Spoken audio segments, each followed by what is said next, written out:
오늘 본문 창세기 14장에 소개된 전쟁은 성경에 최초로 언급된 전쟁입니다. 이 전쟁은 북부 메소포타미아 4개국 연명, 즉 엘람, 시날, 엘라살, 고임과 가나안 남부의 사해 지역을 중심으로 형성된 5개 동맹국들 소돔, 고모라, 아드마, 스보임, 소알과의 전쟁이었습니다. 전쟁의 원인은 가나안 남부의 사해 지역을 중심으로 형성된 5개 동맹국들이 12년 동안 조공을 바치고 충성해오던 엘람왕 그돌라오멜을 배반한 것이 원인이었습니다. 여러분, 이 전쟁이라고 하는 것은 각 나라의 이해와 관련해서 일어난다는 것입니다. 이 땅의 국가들은 다 평화를 외치고 공의를 내세우고 정의를 내세워도 자국에게 손해가 주어지고 또 자국을 섬기지 않으면 전쟁을 일으키는 것입니다. 따라서 전쟁의 원인은 다 국가들의 욕심에 근거하고 있다는 것을 우리가 볼 수가 있습니다. 배신을 당한 엘람왕 그돌라오멜은 자신과 연맹한 국가들과 함께 반역한 가나안 남부 동맹군들을 치기 위해서 남하하기 시작했습니다. 이들은 남하하면서 도중에 만나는 가나안 국가들을 초토화시켰습니다. 이것은 엘람왕 그돌라오멜의 연맹군이 얼마나 힘이 세고 강력한 국가들인지를 보여주고 있다는 것입니다. 이런 북부 연맹군들의 거센 돌진에 소돔과 고모라를 포함한 가나안 남부 동맹군들은 지형을 이용해서 전쟁을 준비했습니다. 이들은 역청이 많은 시딤 골짜기에 진을 쳤습니다. 그래서 10절에 보면 시딤 골짜기에는 역청 구덩이가 많은지라 그렇게 말씀하고 있습니다. 그러나 전쟁이 시작되면서 지형을 이용했던 가나안 동맹군들은 오히려 패배해서 역청 구덩이에 빠지고 말았습니다. 오늘 본문 10절에 보면 시딤 골짜기에는 역청 구덩이가 많은지라 소돔 왕과 고모라 왕이 달아날 때에 그들이 거기 빠지고 그 나머지는 산으로 도망하며 그렇게 말씀하고 있습니다. 지형 지물을 이용해서 전쟁을 좀 승리해 보려고 했던 이 소돔과 고모라가 오히려 이 패배하게 되어지고 자기들이 함정으로 그렇게 생각했던 그 함정이 오히려 자신들이 빠지게 되는 일이 벌어지고 말았습니다.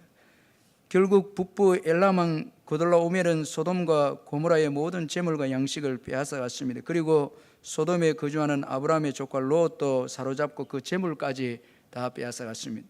오늘 본문 11절 12절에 보면 네 왕이 소돔과 고모라의 모든 재물과 양식을 빼앗아가고 소돔에 거주하는 아브라함의 조카 롯도 사로잡고 그 재물까지 노래가여 갔더라 그렇게 말씀하고 있습니다.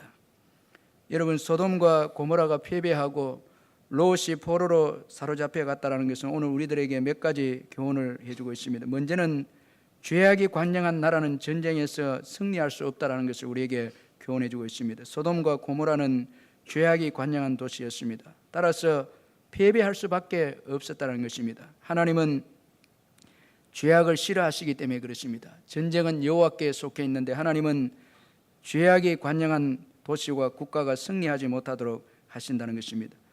따라서 지금의 우리나라를 우리가 바라보면서 정말 걱정해야 될 것은 여러분, 무기와 경제도 아니고 이 민족이 하나님 앞에서 올바르게 살고 있는가, 이것이 중요하다는 것입니다.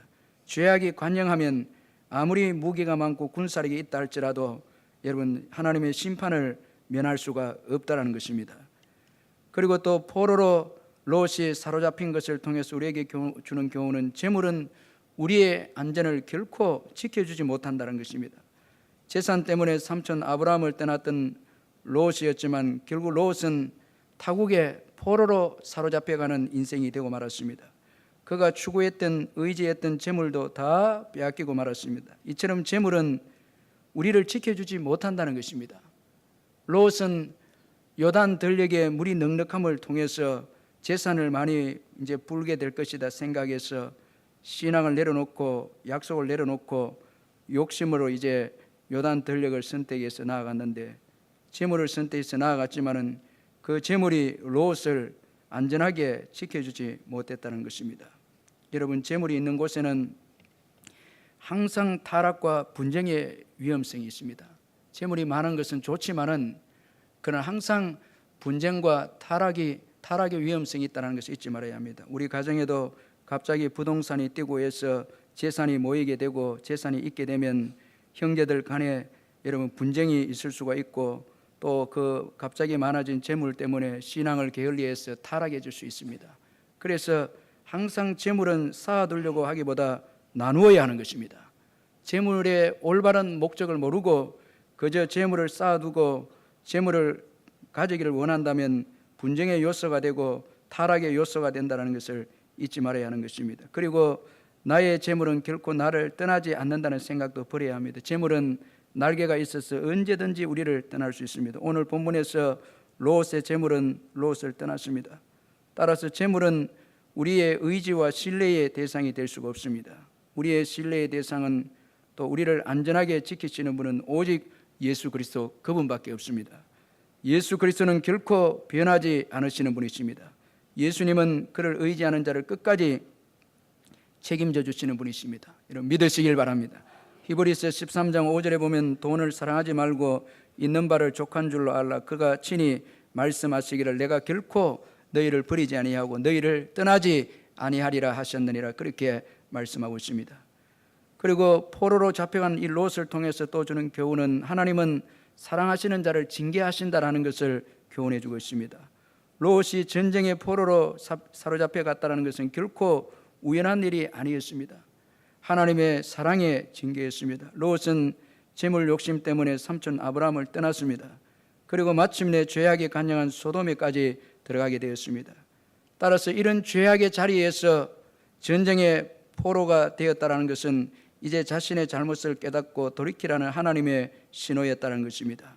그런데 성경을 보면 롯은 전쟁의 포로라는 큰 고통을 당하고도 그는 소돔을 결코 떠나지 않았습니다. 결국은 그는 모든 것을 다 잃어버렸습니다. 그러므로 하나님의 징계를 우리는 결코 가볍게 여겨서는 안 되는 것입니다. 혹시 죄악의 자리, 욕심의 자리에 있다면 우리는 단호하게 그 자리에서 떠나야 하는 것입니다. 이처럼 소돔이 전쟁에 패배하고 롯이 포로로 잡혀간 시련은 우리들에게 이런 귀중한 교훈을 주고 있다는 것입니다. 마침내 롯은 아브라함에 의해서 극적으로 구출이 되어졌습니다. 롯과 함께 포로가 되었던 사람 중 하나가 도망해서 롯이 포로가 되었다는 사실을 아브라함에게 알렸습니다. 이때 아브라함은 롯을 구출하게 됩니다. 그런데 오늘 본문에서 우리는 아브라함의 롯의 구출을 통해서 아브라함의 탁월한 신앙의 삶을 몇 가지로 발견할 수가 있습니다. 먼저는 어려움에 처한 자에게 관심을 가졌다는 것입니다. 오늘 본문 14절에서 아브라함이 그의 조카가 사로잡혔음을 듣고 그렇게 말씀하고 있습니다. 여러분, 귀가 있다고 해서 우리가 여러분 이웃의 어려움에 대해서 듣는 것이 아닙니다. 사랑이 있어야, 관심이 있어야 듣게 되는 것입니다. 여러분, 일주일 동안 살면서 이 지구상의 고통을 당하고 특별히 우리 이웃 중에서 마귀에게 포로가 되어져서 고통하고 어려운 자들에 대해서 얼마나 여러분 귀를 기울이고 듣고 있었습니까? 만약에 우리에게 사랑이 없다면 그 소리가 들려오지 않습니다. 아무리 여러분 지구편에서 먼 편에 전쟁이 일어나고 우리 가까이에서 고통스러운 일이 있어도 그것을 부여잡고 사랑의 마음으로 안타까워하면서 기도하고 사랑을 베푸는 일은 쉽지 않습니다. 귀가 있다고 해서 듣는 것이 아닙니다. 사랑이 있어야 듣는 것입니다. 여러분, 롯은 아브라함에게 어떤 조카였습니까? 그야말로 배은망덕한 조카였습니다. 그런데도 그는 사로잡힌 조카에게 관심을 가졌습니다. 그리고 포로된 조카를 구출하기 위해서 행동합니다. 인간적인 사랑을 초월해서 하나님의 사랑을 보여주는 아브라함입니다. 여러분, 참된 사랑은 어떤 조건 때문에, 어떤 이유 때문에 사랑하지 않습니다. 무조건적으로 사랑하고 그럼에도 불구하고 하는 사랑이 참된 사랑이고 바로 하나님의 사랑인 것입니다. 왜 여러분 이런 사랑을 합니까? 이런 사랑을 하나님께로부터 받았기 때문에 아브라함이 배은망덕한 롯을 사랑해서 그를 구출하기 위해서 행동했다는 것입니다.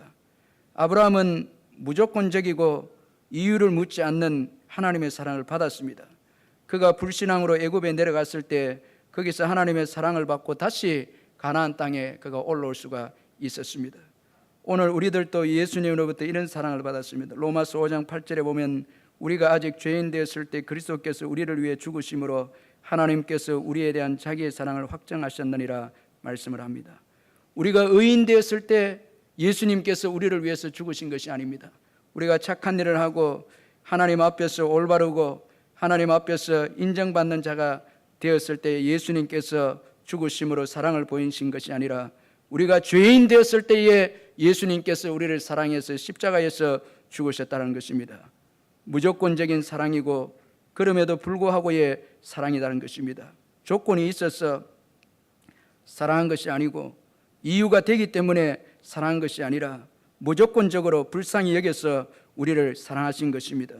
따라서 주님의 사랑은 우리가 죄인임에도 하신 사랑인 것입니다. 여러분, 무조건적인 사랑인 것입니다. 따라서 저와 여러분은 사랑의 빚을 진 자들인 것입니다. 그래서 우리는 어떠한 자들을 용서하고 사랑해야 되는 것입니다. 여러분, 왜 우리의 삶이 힘들고 관계가 힘듭니까? 병든 사랑 때문에 그렇습니다. 부부 간의 관계가 힘들고 부녀 자녀 간의 관계가 힘들고 성도들 간의 관계가 힘들고 이웃들 간의 관계가 힘든 거 보면 다 병든 사랑 때문에 그렇습니다. 저 사람이 나에게 잘못했으니까 나도 사랑할 수 없고 또 이유가 안 되기 때문에 사랑할 수 없고 자녀들은 말을 듣지 않고 자녀들은 내 마음에 들지 않기 때문에 사랑할 수 없고 다 이렇게 병든 사랑을 소유하고 있기 때문에 여러분 사랑하기가 힘들고 사랑의 대상도 점점 적어지는 거예요. 사랑할 사람이 없는 거예요. 사랑이 병드니까 전도할 사람도 없는 거예요. 내게 잘해줘야 사랑이 되고 내게 만족해야 사랑이 되고 이런 조건적인 사랑과 이유의 사랑이 되다 보니까 전도의 대상도 좁아지고 사랑의 대상도 다 좁아지는 거예요. 예, 오늘날 여러분들이 여러분 원수까지 사랑한다는 것은 이건 참 대단한 것입니다. 바로 이웃에 내 남편 아내도 사랑하지 못하는데 내 자녀들도 사랑하지 못하는데 원수까지 어떻게 사랑할 수 있겠습니까? 다 병든 사랑인 것입니다. 십자가의 사랑으로 우리가 회복하기 위해서 무조건적이고 또 그럼에도 불구하고 이 사랑을 회복하기 위해서 사랑할 때에 사랑의 대상자가 많아지고 이 사랑 때문에 놀랍게 축복의 역사와 변화의 역사가 일어나게 될 줄로 믿습니다. 이제 예수님처럼 불구하고의 사랑을 하시기를 주의 이름으로 축원합니다. 무조건적으로 사랑하시기를 주의 이름으로 축원합니다. 한번 연습교 옆에 분들이 사랑합니다 한번 인사하시기 바랍니다. 그래도 뭔가 조건이 돼야 당신이 내게 잘해줘야 사랑한다. 그렇게 되면 사랑이 안 나옵니다. 그러면 절대 관계는 회복될 수 없습니다. 조건을 따지고 이유를 따지니까 힘드는 것입니다. 병든 사랑은 사랑의 대상이 점점 좁아집니다. 이렇게 되면 축복도 제한됩니다. 영혼 구원도 제한됩니다. 자꾸 이렇게 따지고 롯은 이제 배반했기 때문에 돌볼 수 없어. 그러면 롯은 구원에서 제외되는 거예요. 저 사람은 저래서 안 되고 이 사람은 이래서 안 되고 이렇게 되면 구원받는 영혼은 한 명도 없습니다. 결국은 마귀에게 다 속힘을 받아서 멸망의 자리로 다 나아가고 만다라는 것입니다. 하나님은 어려움에 처한 자들을 돌보고 사랑하는 자를 축복해 주심이 잠언 24장 11절 12절에 보면 너는 사망으로 끌려가는 자를 건져주며 살육을 당하게 된 자를 구원하지 아니하려고 하지 말라. 내가 말하기를 나는 그것을 알지 못하였노라 할지라도 마음을 저울질 하시는 이가 어찌 통찰하지 못하겠으며 내 영혼을 지키시는 이가 어찌 알지 못하게 하시겠느냐. 그가 각 사람의 행위대로 보응하시리라. 여러분, 이웃이 어렵고 힘들고 고통 가운데도 내몰라라 하고 있으면 하나님께서는 반드시 그 사람의 마음을 저울질해서 그 행위대로 보응하시겠다 그렇게 말씀했습니다. 아브라함은 하나님의 사랑으로 롯을 구출했기에 나중에 살레망 멜기세덱으로부터 축복을 받게 되었습니다. 창세기 14장 18절 19절에 보면 살레망 멜기세덱이 떡과 포도주를 가지고 나왔으니 그는 지극히 높으신 하나님의 제사장이었더라. 그가 아브라함에게 축복하 이르되 천지의 주제이시여 지극히 높으신 하나님이여 아브라함에게 복을 주옵소서. 이 어려운 자들을 돌본 이 아브라함에게 멜기세덱이 예수님을 예표하는 멜기세덱이 아브라함에게 복을 주시고 있다는 것입니다. 그래서 우리가 앞으로 살펴보겠지만 아브라함은 점점 창대해지는 거예요. 사랑을 행하고 어려운 자들을 돌보고 대접을 하고 이렇게 아브라함이 사랑을 베풀었을 때 하나님께서는 그의 지경을 점점 넓혀주시고 축복의 인생이 되도록 인도해 주신 것입니다. 그런데 롯은 삼촌도 내버리고 재물을 따라간 롯은 점점 그의 지경은 좁아지고 축복도 좁아지는 것을 볼 수가 있습니다. 저는 저와 여러분이 어려운 자들을 돌아보고 특별히 친척들 가운데 예수 믿지 않는 자들 위해서 구제하고 경제적인 돌봄을 통해서 예수 믿게 하고 노력하고 또 이웃들에게 사랑을 베풀므로 인해서 아브라함처럼 점점 창대해 가시기를 주의 이름으로 축원합니다. 하나님께서는 우리의 이 신앙의 마음을 귀하게 보는 거예요. 이기적이라고 해서 잘 되는 게 아닙니다. 여러분, 나누어 준다고 해서 못 되는 게 아닙니다. 다 잘 되고 안 되고 하는 것은 하나님의 손에 있다는 것입니다. 그리고 또 아브라함의 믿음은 준비된 믿음입니다. 그래서 조카 롯을 구출하기 위해서 집에서 길르고 훈련된 318명을 거느리고 추격했다는 것입니다. 여러분, 아브라함은 믿음의 사람입니다. 믿음의 사람이라고 해서 아무것도 하지 않고 모든 것을 다 맡긴 사람은 아니었습니다. 그는 준비했습니다. 자신의 안전과 이 땅에서 일어날 수 있는 싸움을 위해서 사람들을 훈련시켰습니다. 그래서 롯을 구출할 수가 있었다는 것입니다. 준비하고 훈련된 사람들이 그에게 있었기에 결정적인 때에 롯을 구출할 수가 있었습니다. 여러분, 준비하는 자에게 기회가 주어짐을 믿으시길 바랍니다. 매일 준비하고 있을 때에, 우리가 늘 훈련받고 준비하고 있을 때, 결정적인 때에 하나님 앞에 쓰임받는 인생이 될 수가 있습니다. 아무리 탁월한 소질과 은사를 가지고 있어도 개발하지 않고 훈련되지 않으면 결정적인 때에 쓰임을 받지 못합니다. 1890년 독일의 조그만 제약회사인 바이엘사에 펠릭스 호프만이라는 이름의 신입사원이 들어왔습니다. 그는 대학에서 화학을 공부한 사원으로서 아버지가 관절염의 고통을 겪고 있었습니다. 그는 아버지의 통증을 들어드리고 싶어서 이런저런 실습을 하다가 치료제를 연구하고 있었는데, 그러다가 아스피린을 발명하고는 아버지께 이 아스피린을 드렸는데 아버지가 오래간만에 통증이 없이 이제 밤을 보낼 수가 있었습니다. 그가 발명한 아스피린은 버드나무 잎의 액기스였습니다. 그가 버드나무 잎과 껍질을 짜서 만든 아스피린은 그 후에 대박을 터뜨려서 온 세계로 수출되는 명약이 되었습니다. 바이엘사가 아스피린을 대성공을 이루게 되자 세계 각국에서 어느 나라 버드나무가 가장 효과가 있는지 알아보기 위해서 세계 각국에서 버드나무 샘플을 보내오도록 그렇게 했습니다. 그렇게 세계 각지에서 보내온 버드나무 샘플을 통해서 이 약의 효과를 조사를 해보니까 단연 1등이 한국산 버드나무였습니다. 그래서 이 한국산 버드나무 잎이 유럽산 버드나무 잎에 비해서 약효가 2배나 이상 높아서 바이엘사는 한국으로부터 버드나무를 구해와서 독일에 심었습니다. 심으니까 너무 잘 자라는 거예요. 그런데 가을에 잎을 따서 액기스를 뽑아서 약을 만들어 보니까 약효가 한국에서 자란 나무에 비해서 훨씬 떨어졌다는 것입니다. 그래서 이 바이엘사가 깨닫기를 한국 땅에서 그 기후와 그 토질 그 풍토에서 자란 버드나무라야 제대로 약효가 나온다는 것을 알게 되어서 모목을 가져오기보다 한국산 버드나무 잎을 수입해서 아스피린 약을 만들기로 했다는 것입니다. 이런 내용을 통해서 우리는 너무나 안타까운 우리의 현실을 발견할 수 있는데, 그 이유는 하나님께서 우리나라에 그렇게 좋은 버드나무를 주셨는데도 우리는 그 나무에서 아스피린 약을 생산해서 세계로 수출하기보다는 버드나무 아래서 술상을 차려놓고 한가하게 놀고 세월만 허송했다는 것입니다. 전부 다 노는 장소는 수양버들입니다. 버드나무 밑에서 술을 마시고 노세 하면서 그렇게 시간을 보내고 해서 세계에 여러분 중요한, 하나님께서 이 버드나무를 통해서 중요한 그 약재 원리를 주었는데 우리는 겨우 이파리를 수출하는 그런 나라가 되어버린 것입니다. 여러분, 어디 이것뿐이겠습니까? 하나님께서 주신 은사와 재능들을 개발하지 않고 훈련하지 않고 세상을 즐기면서 세월을 보낸다면 열방을 복음으로 정복할 수 있는 기회를 놓쳐버리는 거예요. 우리 선조들이 참 감사한 것은 미국에 갔어도 유럽에 갔어도 이 한국판 이 기도라 했어. 우리는 비웃지만은 그분들이 주여 주여, 그 한국말로 하는 거예요. 한국말로 주여 주여 하면서 간절히 기도하는 것을 보았습니다. 우리 선배들이 열심히 기도하고 기도를 개발하고 은혜를 받고 해서 수출을 하니까 그 기도가 세계에 나가서 역사가 일어나고 은사가 충만하게 되고 하는 그런 역사 일어난 거예요. 그런데 오늘에 와서 과연 우리가 우리의 은사를 개발하고 있고 미래를 위해서 준비하고 훈련되고 있는가 한번 돌아볼 필요가 있다는 것입니다. 훈련받고 은혜 받아야 여러분 쓰임받는 우리가 되는 것입니다. 준비되고 훈련되지 않으면 쓰임받을 기회가 와도 쓰임받지 못하는 것입니다. 그러므로 영적 전투를 위해서 훈련하는 것은 너무나 중요합니다.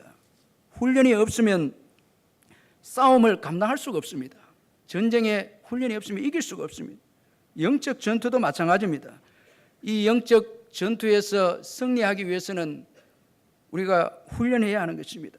여러분 제자 훈련도 하고 전도 훈련도 하고 큐티 훈련도 하고 매일 또 집에서 성경 읽는 훈련도 해야 되고 새벽기도 예배 이 다 선조들이 이렇게 훈련을 했기 때문에 한국교회가 오늘 지속이 되고 세계 선교에 쓰임받는 교회가 된 거예요. 하나님이 세계 복음화를 쓰시고자 할 때에 우리 민족이 준비가 돼 있었기 때문에 기도로 훈련되어 있고 선교사들이 어디를 가도 새벽 기도를 하고 어디를 가도 예배를 드리고 철학 기도를 하고 이건 미국에서는 상상할 수 없는 일들입니다. 그렇게 하니까 하나님께서 열방의 구원을 한국에 맡긴 것입니다. 그런데 여러분 우리가 훈련을 게으리 하고 나태하고 편안한 것만 좋아한다면은 여러분 절대 이 열방의 영적인 그 전투에서 승리할 수 없고 또 영혼 구원을 위해서 쓰임 받는 국가가 될 수가 없다는 것입니다. 이번에 세월호 침몰 때문에 우리 모두가 마음이 아팠는데 제가 TV를 보면서 구조를 위해서 대통령이 안타까워하면서 가장 먼저 명령을 내린 군부대가 특전사와 UDT였습니다. 빨리 동원을 시키라는 거예요. 다른 부대보다 특별하게 훈련되어지고 특별하게 그렇게 준비된 부대를 동원시켰다는 것입니다. 우리가 영적으로 훈련되지 않으면 영적으로 고통 가운데 있는 영혼들을 구조할 수가 없습니다. 훈련되지 않으면 마귀에게 사로잡혀 있는 자들에서 안타까워하지도 않고 훈련되지 않으면 우리가 그들을 전도를 해서 꺼낼 수가 없습니다.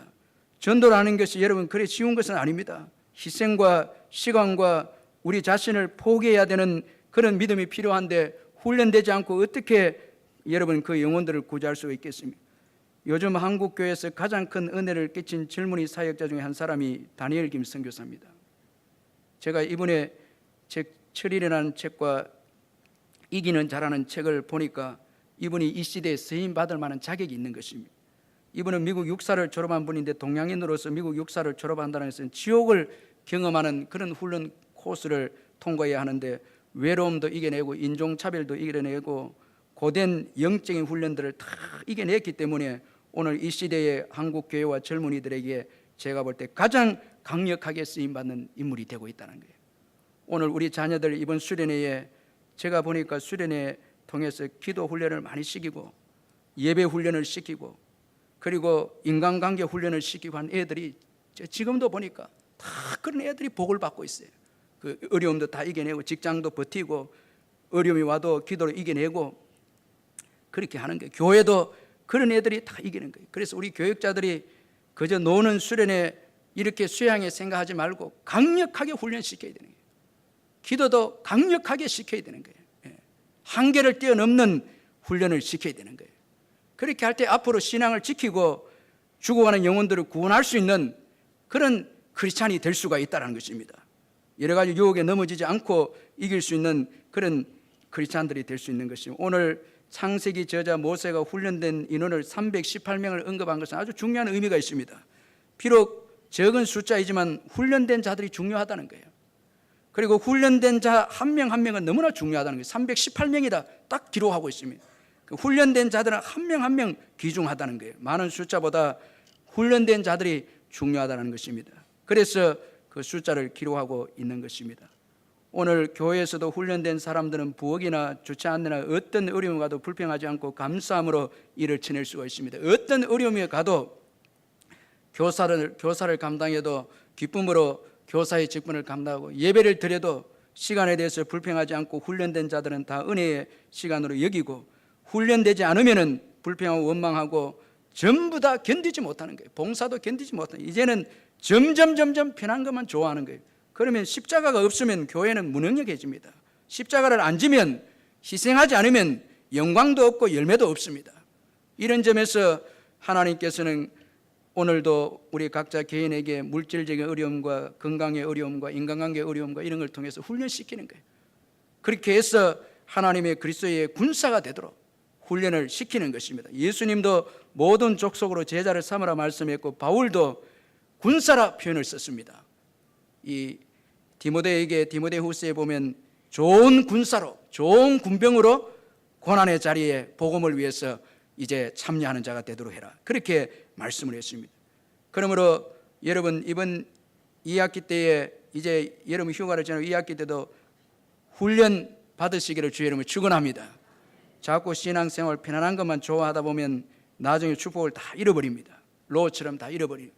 아브라함처럼 준비하고 훈련하고 어려울 때 우리가 어려울 때를 대비해서 준비해 놓으면 여러분 열방을 복음화시킬 수 있는 축복의 기회를 우리 교회에 주실 줄 믿습니다.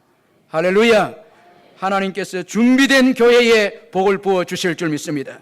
그 어떤 사단의 공격에도 넘어지지 않고 영혼들을 위해서 생명까지 내서 자신을 희생할 수 있는 교회, 훈련된 교회, 기도에 끊이지 않는 기도가 있는 교회, 그리고 사랑에 어떠한 어려움이 주어져도 예수 그리스도의 사랑으로 사랑할 수 있는 교회, 이런 교회를 통해서 이 시대를 이끌어가고 시대의 주도권을 주실 줄 믿습니다. 그러기 위해서는 이기기 위해서 우리가 훈련받아야 되고 모든 일에 절제하면서 준비하는 우리가 되어야 하는 것입니다. 우리 교육자들도 마찬가지로 밤새도록 남이 보지 않는 가운데서도 기도하고 준비하면 때가 옵니다. 반드시 주님께서 주실 축복의 기회가 옵니다. 우리 성도들의 사업장도 마찬가지입니다. 자녀들의 학교 생활도 마찬가지입니다. 훈련받고 열심히 하면 때가 되면 반드시 하나님께서 그것을 사용할 수 있는 기회를 주시는 것입니다. 준비할 때에 축복의 기회를 붙잡을 수 있음을 믿고 여러분 준비하고 훈련하시기를 주의 이름으로 축원합니다. 그리고 또 아브라함의 믿음은 전략을 갖춘 믿음이었어요. 아브라함은 군사의 수로만 싸우지 않았습니다. 전략을 짜서 공격을 했습니다.